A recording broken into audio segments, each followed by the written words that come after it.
Hello，大家好，马上2025年就过去了，大家都要给自己来一番总结。那我今年2025年的这个总结呢，想跟大家分享几个我自己最喜欢的这个事情。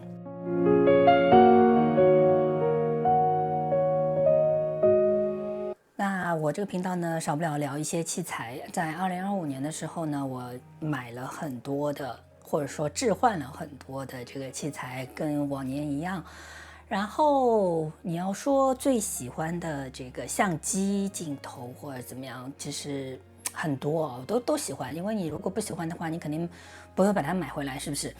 但是你要说对我来说意味着最重要的那台设备呢，那肯定就是阿尔帕和菲斯这套系统了。那实际上这套系统呢，我最早的时候呢是先有了阿尔帕，然后呢慢慢增加了一些镜头。当时呢我用的这个后背呢是库图的80的那个后背，后来呢升级到了哈苏的 CFV 100C。那到今年的年头上呢，我把它置换成了菲斯的这个 IQ44150，那也是花了很多的这个精力，也是动静也很不小。毕竟4150还是，即便是二手还是超级贵啊。这套系统啊，对我来说意味着什么呢？我一开始一直没有理解清楚，我只知道它很顶级，分辨率超级高，你可以拍出非常清晰的这个照片。它是现在风光建筑摄影领域里面无可匹敌的最好的这个设备。但是呢，我又不是拍风光和建筑的，所以我为什么要去用花那么大的代价去搞那么好的系统呢？我一直是没有理解，所以一直在拍，一直也被各位老师所鼓励，说拍着拍着你自然就会明白到底为什么我需要这么一套系统。那一直到今年11月份，我受广州银子的邀请，我去广州做了一次分享会。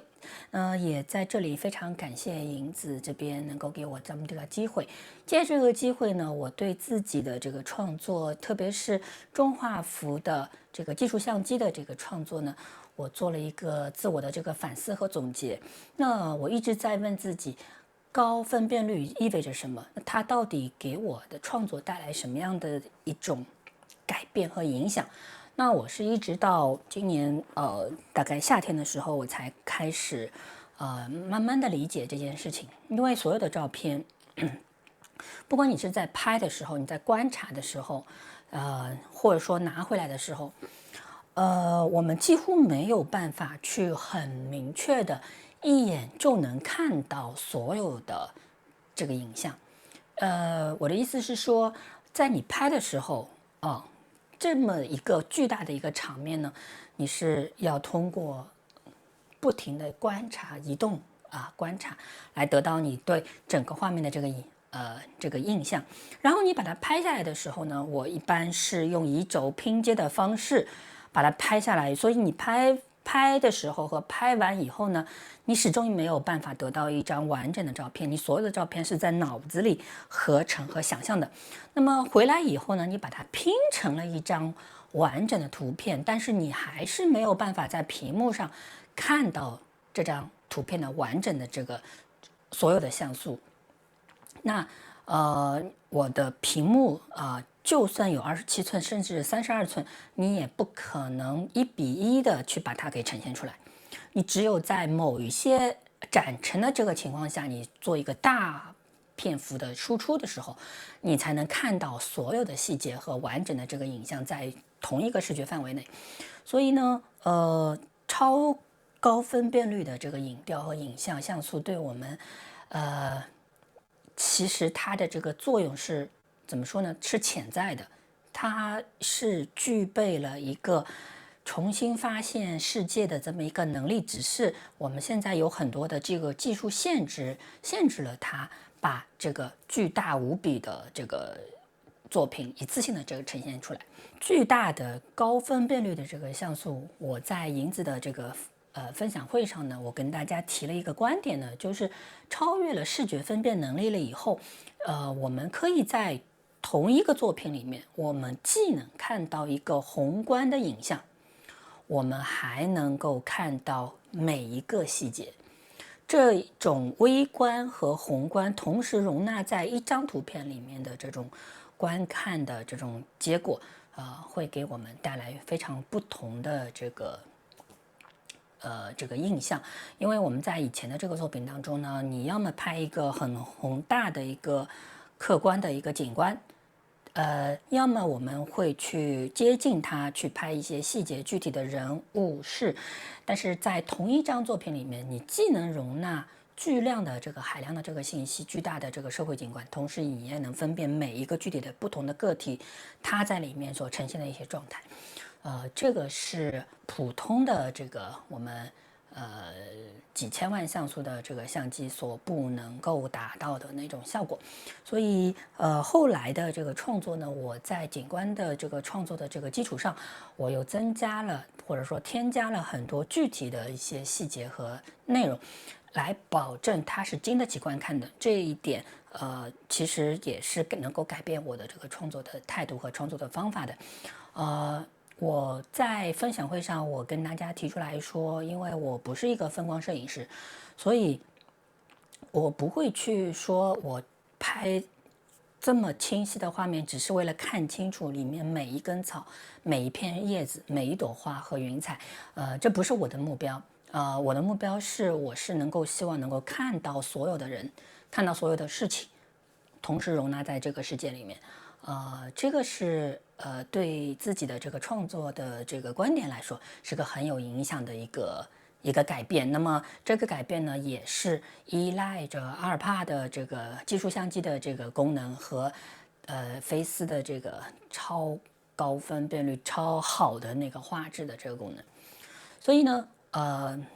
今年对我来说，或者说对于今后几年来说，对我影响最大的就是这个后背和这一整套系统。那这一整套系统也是我就是后面这个景观创作的一个利器，真的是非常方便。然后我今年也很荣幸，我和阿尔帕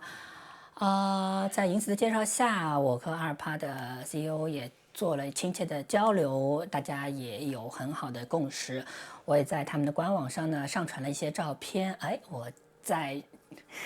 阿尔帕的这个世界里面也有了容身之地，这今年是对我来说非常开心的一件事情哈。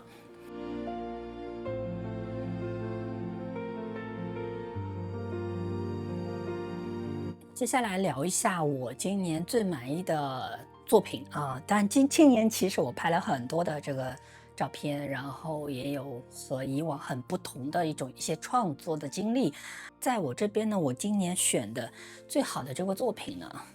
是我这张作品。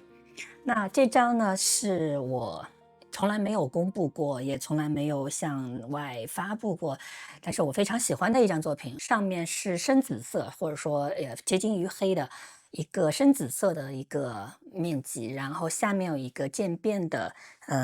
带橙色的这么一个，当中是一个黑条。那这张作品呢，是我其实在日常生活当中无意当中在我们那边商场的地下停车库拍的啊。当然而且拍的呢是拿我那台 XM5的那台小相机啊。我觉得这个光影很好看，然后我就随手拍下来，回去拿来做了一些调整了以后，突然发现说我拍到了什么呢？我拍到了罗斯科的这个可以致敬的这个作品，但是又跟罗斯科的作品呢又很不一样。因为它是拍下来的，所以我在上面呢保留了这个地板上的脏脏的痕迹、暗角、灰尘等等的一些元素，来告诉所有的观众，它是一张摄影作品，但是它真的很罗斯科，是不是？它真的很罗斯科，而且它是我随手拍到的。这张作品对我来说，有一些特别不同的意义。第一呢，就是是在一大堆日常的这个随手拍的这个照片的过程当中，我挑出来的，我突然发现的。第二呢，就是普通的、平凡的、不起眼的这个场景，往往有时候也能创造出非常与众不同的这个空间的这个感受。第三呢，就是作品的好坏，其实它和相机和设备是没有关系的。这台 XM5我已经用了一年了。我已经用了一年了，它非常小巧。但是呢，你知道，富士的镜头啊，就我挑了现在就没见几个特别喜欢的，对焦嘎吱嘎吱的，然后其实有时候也是画质也不是特别高。我看中它呢就是小巧轻便。然后呢，我今年把它带到了京都和那个大阪，我也成为我随手拍的一个很好的一个工具。然后我今年的这个小台里面，绝大部分的这个照片基本上都是这台小相机拍的，而且我觉得是非常出片啊，非常出片，就是很小的这个台相机就能拍出非常与众不同的东西啊。我非常喜欢这张作品啊，而且我就直接把它请火星马戏团帮我给做出来，我把它挂在墙上。因为我非常喜欢罗斯科，我曾经在华盛顿的国家画廊，他那边有一个大的房间，里面全是罗斯科的这个真迹，然后我坐在那个里面，对着那个巨大的这个画板发呆，发了很久，然后真的是深深的被艺术的这个力量所感染、所触及到。所以，当我有机会可以向罗斯科、向我心里的这个喜爱的这个艺术家致敬的时候，我毫不犹豫的把他选做了今年我最喜欢的一张作品。当然是之一啊，因为我还有好多作品，其实我也很喜欢，只是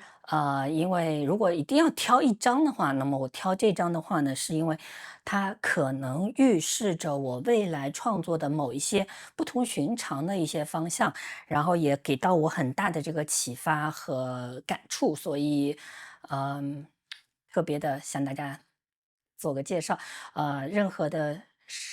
摄影设备都不应该成为你创作的阻碍，而应该是成为帮助你获取影像的一个有力的工具。